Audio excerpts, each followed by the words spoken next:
नमस्कार, मैं हूं आशीष चित्रांशी और आप देख रहे हैं द न्यूज लॉन्चर। बिहार चुनाव में क्या एनडीए की नाव डूब चुकी है? क्योंकि धमकी की बात अगर सामने आने लगे तो फिर मामला गंभीर है।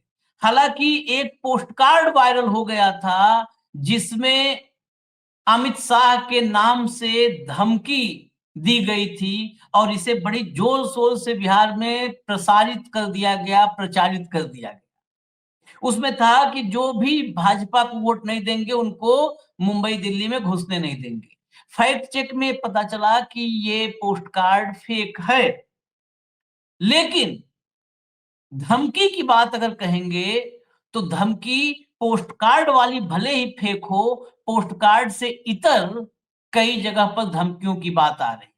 सिवान में तो जो हमने सबने सुना, अमित शाह ने कहा था कुछ भी हो जाए वो जो है शहाबुद्दीन के बेटे को चुनाव नहीं जीतने देंगे। ये चुनाव जीतने नहीं देंगे, ये कोई नेता लोकतांत्रिक व्यवस्था में जो हमारा 14 के पहले का भारत था, कभी कोई नेता मंच से ये नहीं कहता था कि हम उसको जीतने नहीं देंगे चुनाव। जनता से अपील करते थे कि आप हमको जिताइए, वो जीतने लायक नहीं है। अरे आप कैसे नहीं जीतने दोगे? सिवान की जनता आपकी गुलाम नहीं है और न सिवान की जनता उसके आदेश को आप ओवररूल कर पाओगे। या तो ज्ञानेश कुमार आपके पास है। ऐसे कई सवालात हैं। अब आरोप है कि अमित शाह अफसरों को धमका रहे हैं कि आरजेडी को, महागठबंधन को वोट न पड़ने पाए, ये अफसरों को ध्यान रखना है। अफसरों को धमका रहे हैं अमित शाह, ये सीधा सीधा आरोप लगा है।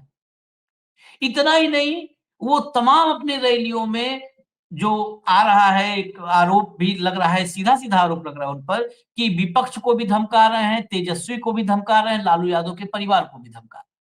और मोदी जी जब आ रहे हैं तो सिर्फ गाली दे रहे हैं। इस बात पर तेजस्वी यादव ने खुले मंच से बड़ा ऐलान भी कर दिया है कि ये हमको डरा नहीं पाएंगे, कुछ भी कर ले, न हमारे पिताजी इनसे डरे, हमारे पिताजी ने इनके जो सबसे बड़े बॉस थे उनको राइट टाइम कर दिया था और ना हम डरेंगे।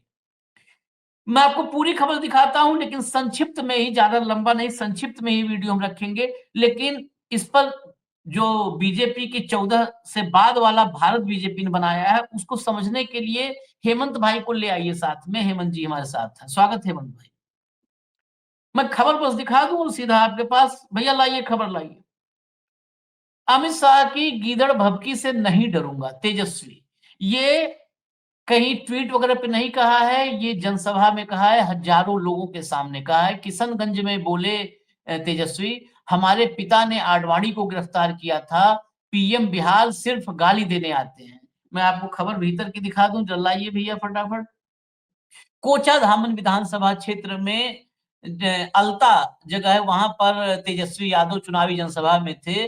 उन्होंने कहा कि भाजपा और एनडीए सरकार पर तीखा हमला बोलते हुए कहा कि हमारे पिता लालू प्रसाद यादव ने आडवाणी को, लाल कृष्ण आडवाणी को गिरफ्तार किया था, तब भी नहीं डरे थे। आज अमित शाह की गीदड़ भभकी से उनका बेटा कैसे डर सकता है?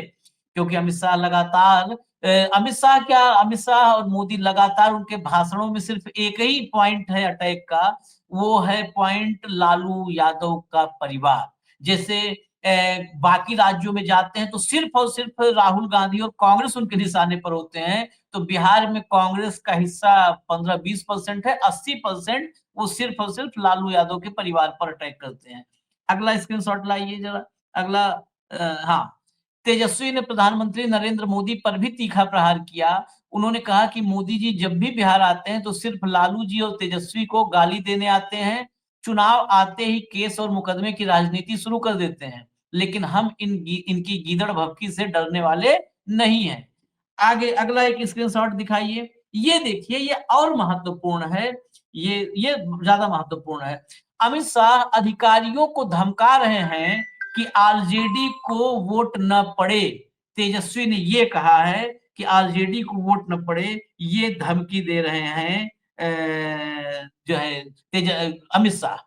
अब सीधा मैं चलता हूं हेमंत भाई के पास। हेमंत जी, अब ये मतलब अफसरों को, अब मतदाताओं को रिझाना खत्म हो गया, ज्ञानेश कुमार से भरोसा उठ गया क्या कि अफसरों को धमकी देने की नौबत आ गई? ये ज्ञानेश कुमार वाला दांव बहुत फिट नहीं बैठ रहा लग रहा है बिहार में। आशीष भाई नमस्कार, आपको सारे दर्शक साथियों को भी। आप और मैं शायद इस देश में पहले ना समझ थे जिन्होंने 24 जून को एसआईआर ऑर्डर होते ही 25 जून को एक बात बताई थी देश को, और वो ये था कि जुगाड़ कर लिया गया है बिहार के चुनाव का। शायद आपको याद होगा। और जो कुछ भी एसआईआर के नाम पे स्मोक स्क्रीन हो रहा है, ये छलावे के अलावा, भ्रम के अलावा कुछ नहीं है। खेल यहां पर होगा डेटा मैनिपुलेशन का। और कमाल देखिए वो बात कितनी सच निकली। जब इसकी घोषणा की गई चुनाव एसआईआर की, तो ज्ञानेश गुप्ता ने क्या कहा था कि 6 से 8% वोट कम हो सकते हैं बिहार के, और एग्जैक्टली 80% वोट और 80 लाख वोट मतलब उस तरीके से काट दिए गए। तो उनको कैसे पता था? कैसे पता था उनको? वो एक डेटा मैनिपुलेशन की एक्सरसाइज थी। एक इस मुद्दे पे आऊंगा मैं, थोड़ा सा आपको बैकग्राउंड बताऊंगा। पहली बात, एसआईआर के जरिए जुगाड़, उससे अमित शाह जो चाणक्य हैं, उनके चाणक्य, मेरे और आपके नहीं, उनके चाणक्य, उनको वो आत्मविश्वास कहां से आता है ये देखना पड़ेगा आपको। एक पूरा सिस्टम देखिएगा, आप बहुत पुराने आदमी। नंबर एक एसआईआर, उसके बाद भारतीय जनता पार्टी की तरफ से अमित शाह ने क्या कहा कि मुख्यमंत्री का फैसला विधायक करेंगे चुनाव के बाद, और नीतीश के नेतृत्व में हम चुनाव में जाएंगे। ठीक, वही लाइन है जो महाराष्ट्र के अंदर हुआ करती, मोदी की भी और इनकी। तो ये जो इतना दुस्साहस कहां से आया कि जो भाजपा 20 साल से नीतीश की कंधे पे चढ़ के राजनीति करती थी, वो एकदम नीतीश को साइड कर सकती है। ये आया उस एसआईआर से। एक, उसके बाद मैं आपको पूरा क्रोनोलॉजी बता रहा हूं। उसके बाद जितने भी आपके जो सेफोलॉजिस्ट हैं वो क्या कह रहे हैं, याद रखिएगा। सेफोलॉजिस्ट क्या कह रहे हैं कि नंबर 1 पे जो है वहां पर सरकार एनडीए की बन रही है, एक सूत्री एजेंडे पे। और सबसे लोकप्रिय कौन है मुख्यमंत्री के लिए? तेजस्वी यादव। ये हर सर्वे में स्टैब्लिश हो गया। ठीक, कंट्राडिक्शन देखिएगा। उसको नीतीश को सीएम नहीं बनाएंगे, वो क्लियर है, हर जगह से क्लियर। उसके बाद तेजस्वी का कहीं जिक्र नहीं करेंगे, नंबर 2।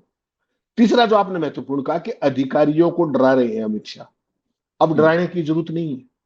वो मॉडल सक्सेसफुली आपके जो योगी आदित्यनाथ हैं, वो उत्तर प्रदेश के जो उपचुनाव हुए थे, अगर लोकसभा के बाद आपको ध्यान हो, तो वो उसमें वो सक्सेसफुल मॉडल कर चुके हैं।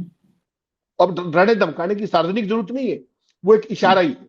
और उससे अगला कदम ये देखिए, जो कल देख रहा था मैं, कि अपने क्या नाम है, जो तेजस्वी यादव है, उनके हेलीकॉप्टर को नहीं उतरने दिया गया। कहां पर? जहां गृह मंत्री प्रचार कर रहा है। ये कौन से प्रोटोकॉल में लिखा? हाँ, ये कौन से प्रोटोकॉल में लिखा हुआ है कि गृह मंत्री अगर कहीं पे है तो किसी और की लैंडिंग नहीं होगी? चुनाव के दौरान प्रधानमंत्री जी के लिए केवल ये प्रोटोकॉल है कि एयर स्पेस को खाली रखा जाता है। ठीक, उसमें भी अगर लेवल प्लेइंग फील्ड आप देना चाहे, और देना चाहिए, जो हमारे चुनाव की मूल उसमें है, तो उसमें भी आप परमिशन दे सकता है डीएम के। नहीं, प्रधानमंत्री जी का ये है 50 किलोमीटर दूर आप लैंड कर लीजिए। जो सैनिटाइजेशन का जो प्रोजेक्ट वो होता है, जो कंसेप्ट जो होता है। अमित शाह के दौरान जो उनका कार्यक्रम है, तो उसमें तेजस्वी के हेलीकॉप्टर की परमिशन दी गई, जनसभा की परमिशन दी गई। तो इस पूरी सीक्वेंस को जोड़ते चलिए आप।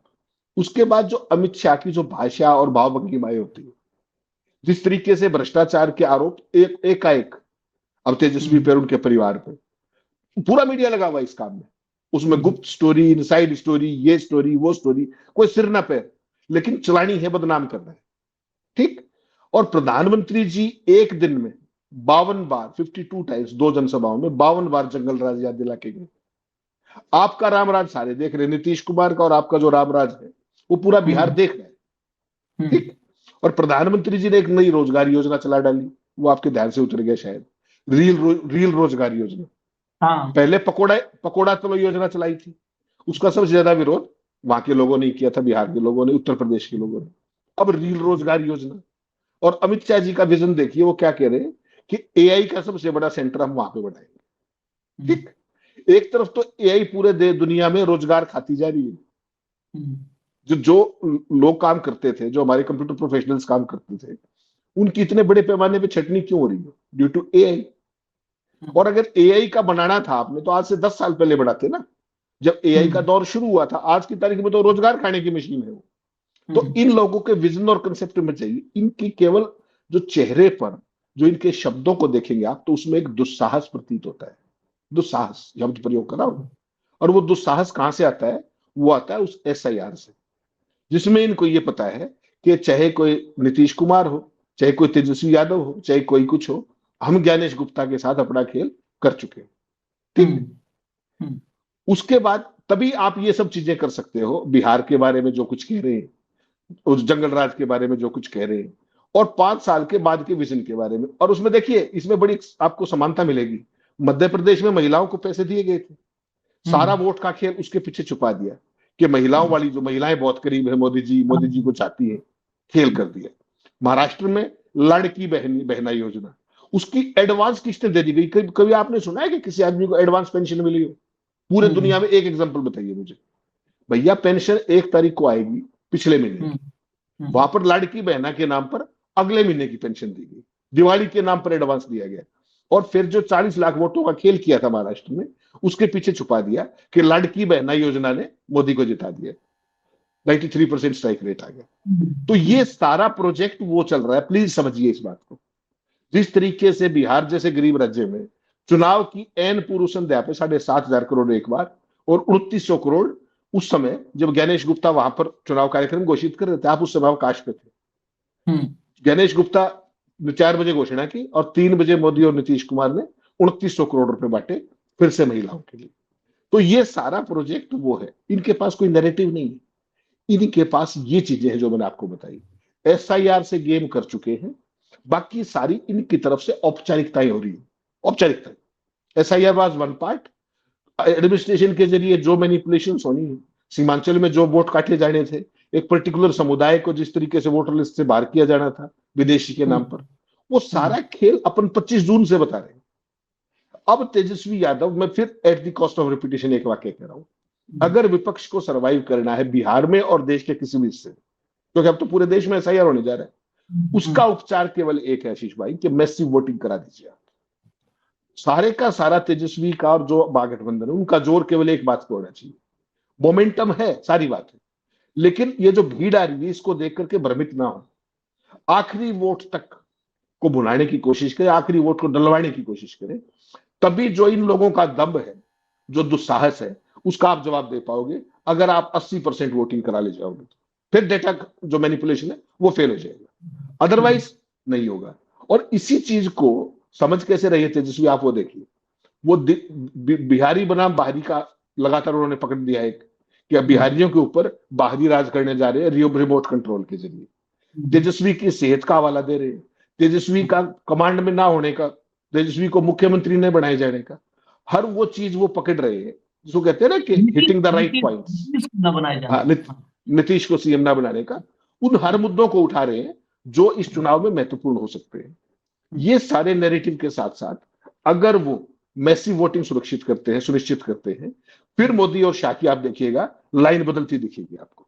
तेजस्वी जो इनिशियली कर सकते थे, अब उसका अगला कदम ये है कि मोमेंटम बना हुआ है, राहुल गांधी भी आ जाएंगे कल परसों मैदान में, कल के बाद आ जाएंगे। उसके बाद इनका एक ही जोर होना चाहिए कि आखिरी व्यक्ति तक वोट डाले, मैक्सिमम वोटिंग सुनिश्चित करे। फिर ये सारी चीजें अधिकारी क्या करेंगे और फला क्या करेंगे, that is the only way to neutralize the whole propaganda. अच्छा, लेकिन एक यहाँ पर मैं ऐसी बात जोड़ने वाला हूं, दर्शक गौर से सुनेंगे प्लीज। बंगाल में एसआईआर होने जा रहा है, एसआईआर भाजपा शासित राज्यों में भी हो रहा है, बिहार में भी हुआ, भाजपा शासित ही है, भाजपा गठबंधन की सरकार है। पूरे एसआईआर में चुनाव आयोग लहालोट रहा अपने बीएलओज पर कि उसके बीएलओज ने सब कुछ धनाधन कर दिया, उसके बीएलओज सारे के सारे चांद सितारे हैं, बिल्कुल मतलब उनकी सक्षमता रोबोट से भी तगड़ी है, एआई से भी तगड़े हैं। बंगाल में जा रहा है, मैं इसलिए ये अधिकारियों को जो अभी धमकी वाला पॉइंट आया मैं उस पर आ रहा हूं। ये एक अलग एंगल है, मैसिव वोटिंग से भी अलग, इसको जरूर ध्यान में रखना है। बंगाल में 1200 बीएलओ को नोटिस भेजा है, यही ज्ञानेश का आयोग, यही ज्ञानेश भेजा है 1200 बीएलओ को। कल फिर मतलब बंगाल में एसआईआर होना है, तो एसआईआर से पहले बीएलओ का शुद्धिकरण करने की कोशिश है कि वहां पर बीएलओ नहीं ठीक है, वहां के बीएलओ, मतलब इसका मतलब मैं तो ये कह रहा हूं कि आप इसका मतलब बंगाल के बंगालियों के अस्मिता पर, बंगालियों के चेतना पर और बंगालियों की ईमानदारी पर, सब पर आप चिन्ह खड़ा कर रहे हो। बंगाली जग जाए तो इनको घुसना न देंगे। बिहार में बीएलओ सारे दुरुस्त थे और बंगाल के सारे बीएलओ खराब है। हेमंत भाई कैसे इसे हो सकता है? 1200 बीएलओ इनके टारगेट पर है। कल फिर नया नियम आया, अभी पता है आपको, बीएलओज को सिक्योरिटी प्रदान की जाएगी, सुरक्षा चुनाव आयोग से। एसआईआर के दरमियान बीएलओज को सीधा सीधा नियंत्रण में, जैसे होता है आधा नियंत्रण में, वो सीधा नियंत्रण में चुनाव आयोग लेगा, ताकि वो सरकार उनको कोई धमकी न दे पावे। धमकी से प्रोटेक्शन की व्यवस्था होगी, वो सब यहां से होगी प्रोटेक्शन की व्यवस्था। अब मैं ये जानना चाह रहा हूं कि इस देश में बंगाल के बीएलओ संदिग्ध, मैं चुनाव आयोग की दृष्टि से देखना चाह रहा हूं। बंगाल के बीएलओ संदिग्ध, तमिलनाडु के बीएलओ संदिग्ध, कर्नाटक के बीएलओ संदिग्ध, हिमाचल के बीएलओ संदिग्ध। अच्छा, भाजपा वाले में बीएलओ पे कोई सवाल नहीं। आप तो चुनाव आयोग के रूप में आप डिक्लेयर कर रहे हो ना, इससे बड़ा डिक्लेरेशन नहीं हो सकता। इस एंगल पर कोई चर्चा किसी ने नहीं किया। इससे बड़ा डिक्लेरेशन नहीं हो सकता है कि ज्ञानेश कुमार भाजपा का पालतू है, ये पाला हुआ है। आशीष भाई, आपने एक बड़ी गड़बड़ करी कि सुरक्षा देंगे, एक बात भूल गए कि दीदी की पुलिस पे तो इनका भरोसा नहीं।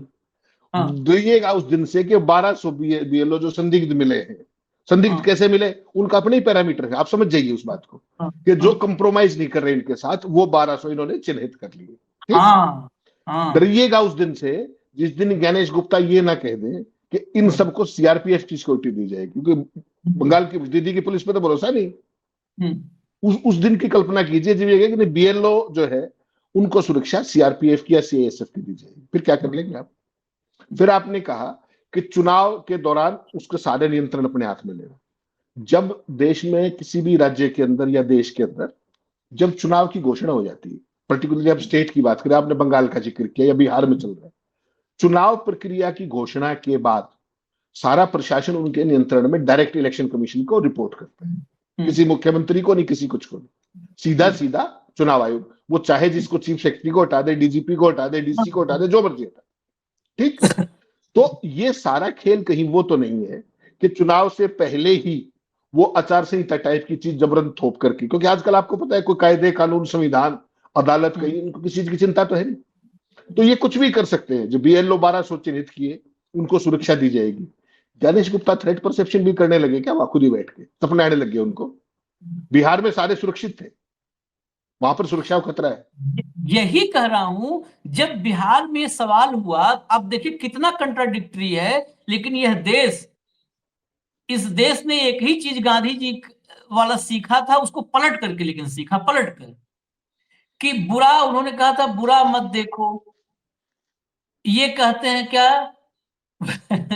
ये बुरा देखो, खूब देखो, लेकिन बुरे पर बोलो मत। बुरा खूब सुनो, बुरे पर बोलो मत, और जो बुरा बोले उस पर आंखें बंद कर लो और कान बंद कर दो। तो वही चल रहा है। बिहार में सवाल हुआ था कि 1 महीने में 8 करोड़ मतदाताओं का एसआईआर कैसे होगा। यही ज्ञानेश था, इसको कोई सम्मान से मत, कतई नहीं, कोई अच्छा लगे बुरा लगे, यही था जिसने कहा हमारे पास 98,000 बीएलओ है, 97,000 बीएलओ है, बोला ना हम कर देंगे 1 महीने में, खटाखट कर देंगे। मतलब ऐसा लगा कि वो सारे बीएलओ पुराने रिश्तेदार हैं, सबको पूरे 98-97,000 बीएलओ, मतलब बिना किसी तैयारी के, बिना किसी ट्रेनिंग के। ट्रेनिंग होती है, हम सरकारी विभागों महकमों को बहुत करीब से देखे हैं, हेमंत जी भी देखे होंगे। एक कोई भी एक वो चलाया जाता है, अभियान चलाया जाता है, स्वास्थ्य विभाग में या किसी में भी, स्वास्थ्य विभाग में एक एग्जाम्पल लेते हैं, अभियान चलाया जाता है, तो उसमें जो एएनएम होती है गांव से लेकर के, उसके नीचे अब तो तमाम आशा वर्कर हो गई हैं, उनसे लेकर के सबको जो है ट्रेनिंग सेशन रखा जाता है, सबको एक बार ट्रेनिंग दी जाती है। कोई ट्रेनिंग नहीं, कहा 98,000 पीएलओ सब कर देंगे, विदाउट ट्रेनिंग कर देंगे। बंगाल में एसआईआर करने गए, यहां पर टाइम पूरा है, टाइम की भी कोई दिक्कत नहीं है, कहने बीएलओ गड़बड़ है, बीएलओ पहले ठीक करना होगा, ये दबाव में है, दबाव में लेने की कोशिश है ये आप समझ लीजिए अभी भी अदालतें देश की पॉलिटिकल पार्टी अगर इस बात पे, क्योंकि ममता अकेले उस पर बोल रही है, सब जाएंगे, सब निपटेंगे। स्टालिन के खिलाफ अलग चल रहा है तमिलनाडु में, वहां का भी बीएलओ ईमानदार नहीं निकलेगा, वहां का भी बीएलओ ईमानदार नहीं होगा। ईमानदार बीएलओ आपको मैं बता दूं कहां मिलेगा, उत्तर प्रदेश में सारे ईमानदार बीएलओ मिलेंगे। उत्तर प्रदेश में देखिएगा कितने ईमानदार बीएलओ मिलते हैं, आदित्यनाथ के राज्य में। हरियाणा में आपके बीएलओ सारे ईमानदार होंगे एकदम, वो सब के सब गंगा में से नाक पकड़ के डुबकी लगा लगा के निकलेंगे, सारे बीएलओ दुरुस्त होंगे। पंजाब में बीएलओ डाउटफुल हो सकता है मिले, वहां पे राजस्थान, हो मध्य सकता है प्रदेश, छत्तीसगढ़, सब जगह सारे दूध के धुले मिलेंगे, सब कोई दूध के समस्या धुले। नहीं। एक चीज मतलब और ध्यान ये, रखिए, हाँ, एक चीज और ध्यान रखिएगा, ममता बनर्जी ने इनका इलाज कर दिया है, उसको पता है। हम्म, ममता हम्म, बनर्जी ने क्या किया कि वहां पे 80,000 बूथ, हम्म, 80,000 बूथों पर हर बूथ पे दो दो एजेंट तैनात कर दिए हैं, उनका नाम रखा है दीदी के दूत। ठीक, हम्म, कर हम्म, लो एसआईआर, जाओ, क्योंकि हम्म, कार्डर पे उसका कंट्रोल है कंप्लीट। वहां पर हम्म, ये खेल कर पाएंगे, मुझे बहुत गंभीर शक है, क्योंकि उसको एक एक वोट का महत्व पता है। इसलिए हम्म, आपने देखा वहां की पंचायत चुनाव में भी बीजेपी पिटी। ठीक, ऐसे ही स्टालिन सबसे इनोवेटिव व्यक्ति है, जो प्रेसिडेंट जितने भी मुख्यमंत्री हैं, उसने क्या किया है कि जो 69,000 69,000 जो बूथ है अपने हम्म, तमिलनाडु के अंदर, उन सब की मैपिंग करा दी है, और हरेक के ऊपर अपना पर्टिकुलर एजेंट को ऑलरेडी नियुक्त कर दिया है। ठीक, हम्म, और आपको पता है कि डीएमके कार्डर बेस्ड पार्टी है, जहां जहां कार्डर वाली पार्टियां हैं वहां ये खेल नहीं कर पाएंगे, क्योंकि बिहार में समय बहुत थोड़ा था और अप्रत्याशित तौर पे घोषणा कर दी, जब किसी को भी अंदाजा नहीं था। जब सारा देश चुनाव में जाने की तैयारी कर रहा था, तब ज्ञानेश गुप्ता को ये इनोवेशन याद आई कि एसआईआर करा देते हैं चुनाव की एन पूर्व संध्या पर, और एक महीने के नोटिस पे करा भी दी भाई ने, क्योंकि सब कुछ उसके साथ था। सुप्रीम कोर्ट में क्या हुआ वो भी आपने देखा। तो अब आपको देखना ये पड़ेगा कि सब जगह खेल करेंगे ये, लेकिन एक चीज का ध्यान रखिएगा, इन रोड्स नए अगर बनाना चाहेंगे, जैसे तमिलनाडु इनके टारगेट पे है और बंगाल इनके टारगेट पे है, बिहार में करके खेलिए, मानना पड़ेगा आपको, बिहार में खेल कर चुके। हम्म, पंजाब में शायद ये खेल ना कर पाए, क्योंकि आम आदमी पार्टी का भी एक कार्डर है, और वहां हम्म, कांग्रेस भी थोड़ी मोटी संगठन छोटा मोटा है उसका, तो वहां नहीं कर पाएंगे। ये खेल कर पाएंगे बाकी काउ बेल्ट के अंदर। आप सोचिए केरल में कर जाएंगे, नो, केरला में ये पहले ही वोट बढ़वा के बहुत ज्यादा वोट बढ़वा के पिछली बार, और एक सीट निकाल लेंगे लोकसभा की, क्योंकि इनकी प्लानिंग में थी, लेफ्ट और कांग्रेस वहां पकड़ नहीं पाए, इसलिए लोकसभा की एक सीट ये जीत गई। ठीक, बाद में तो पता लगा ना कि उसमें कितनी वोट बढ़ गई है ऑल ऑफ ए सडन। तो इनका जहां देखिए, जहां जहां इनका टारगेट है, जहां जहां बीजेपी की सरकारें हैं, वहां तो आप निश्चिंत रहिए। और जहां पर बाकी दलों की सरकार है, उसमें मानना पड़ेगा आपको, ममता के यहाँ इनकी दाल नहीं गलेगी, इनकी दाल वहां भी नहीं गलेगी अपन तमिलनाडु में। कांग्रेस की सरकारें हमेशा रिलेक्टेंट होती हैं, क्यों? क्योंकि कांग्रेस में नेता ज्यादा है, वर्कर कम है। ठीक, कर्नाटक के अंदर आपने देखा किस तरीके से जो वोट चोरी पकड़े गए, जो राहुल गांधी ने बताई, दोनों कहां पे पकड़ी गई? कर्नाटक के अंदर, आनंद में भी देख लीजिए और महादेवपुरा में भी देख लीजिए। और महादेवपुरा में तो जब वो हो रहा था, जब तो कर्नाटक की सरकार थी, कांग्रेस की सरकार थी। हाँ, तो हाँ, ये फर्क है कांग्रेस और रीजनल पार्टियों में। कांग्रेस को एक बार सत्ता मिली, वो रिलेक्टेंट हो जाते हैं, वो अपने आनंद में हो जाते हैं। ममता और तमिलनाडु में स्टालिन वो अफोर्ड नहीं कर सकते रिलेक्टेंस। इसलिए सभी दलों को चाहिए कि इस एसआईआर के खेल को अगर आपको पार पाना है और भाजपा का एक शत्रुल कायम होने से रोकना है, तो आपको इस एसआईआर के एक्सरसाइज में जाग जाना होगा। ये मत वेट करिए कि जनता आएगी फलाना आएगी। आपका काम है जनता के बीच में रह करके उनके वोट ना कटने दें। राहुल गांधी तो वोटर अधिकार यात्रा निकाल रहे हैं और कांग्रेस पार्टी घरों में बैठी रही, ये कैसे चलेगा? तो जो ममता कर रही है, हर बूथ पे दो दो एजेंट, दीदी के दूत, और बाकायदा ऐप चला करके पूरा जन जागरण कर दिया उन्होंने। 2 करोड़ से ऊपर लोगों को पर्सनली टच कर चुके हैं वो। तो उस तरीके से चलना पड़ेगा। मुझे लगता है कि ममता तो इनकी दाल गलने नहीं देगी, ऐसे ही स्टालिन नहीं लगने दे, गलने देंगे। ममता ममता और स्टालिन पर भरोसा पूरा है, लेकिन इन पर भी भरोसा पूरा है। वो अक्सर हम भाव शो करते हैं तो एक फिल्म का डायलॉग सुनाते हैं, वो चाइना गेट में कौन था, जगीरा या क्या बगीरा क्या खलनायक था। तो 5 फौजी हैं, उसको जो पकड़ते हैं कहता है, फौजियों मुझसे लड़ तो लोगे लेकिन मैं जैसा कमीनापन कहां से लाओगे? तो ये पता नहीं, हो सकता है यही ज्ञानेश कुमार रिपोर्ट बनाए, पोथा बनावे, फिर राज्यपाल के थ्रू वो सेंटर में आए कि चुनावी प्रक्रिया में बाधा बन रही है राज्य सरकार, राष्ट्रपति शासन लगाना पड़े एसआईआर के लिए। बहुत चीजें संदेह होता है भाई। ये कुछ भी किसी भी लेवल तक जा सकते हैं। और फिर अफसरों की धमकी की बात हम इसलिए कर रहे हैं कि हेमंत जी ने मैसिव पोलिंग की बात की। यही मैसिव पोलिंग कई लेवल पर अफसर काम करते हैं ना। ये उत्तर प्रदेश के अफसर हैं जिनकी चर्चा की है। मैसिव पोलिंग क्या, जो पोलिंग होनी थी उतने नहीं होने दिए सब। जिसको नहीं, जिसका वोट डलना था उसका नहीं डल पाया। वो दिन भर में 3 बार बूथ तक गया, 2 बार लाठी खाया, लेकिन वोट नहीं डाल पाया। ऐसे बहुत सारे हैं। तो जरा देखिए अभी क्या क्या होता है। लड़ाई तो है कांटे की, चाहे खेल कितना भी हो, लड़ाई अभी भी है कांटे की। हमें इजाजत दीजिए। धन्यवाद हेमंत भाई, बहुत बहुत धन्यवाद। नमस्कार।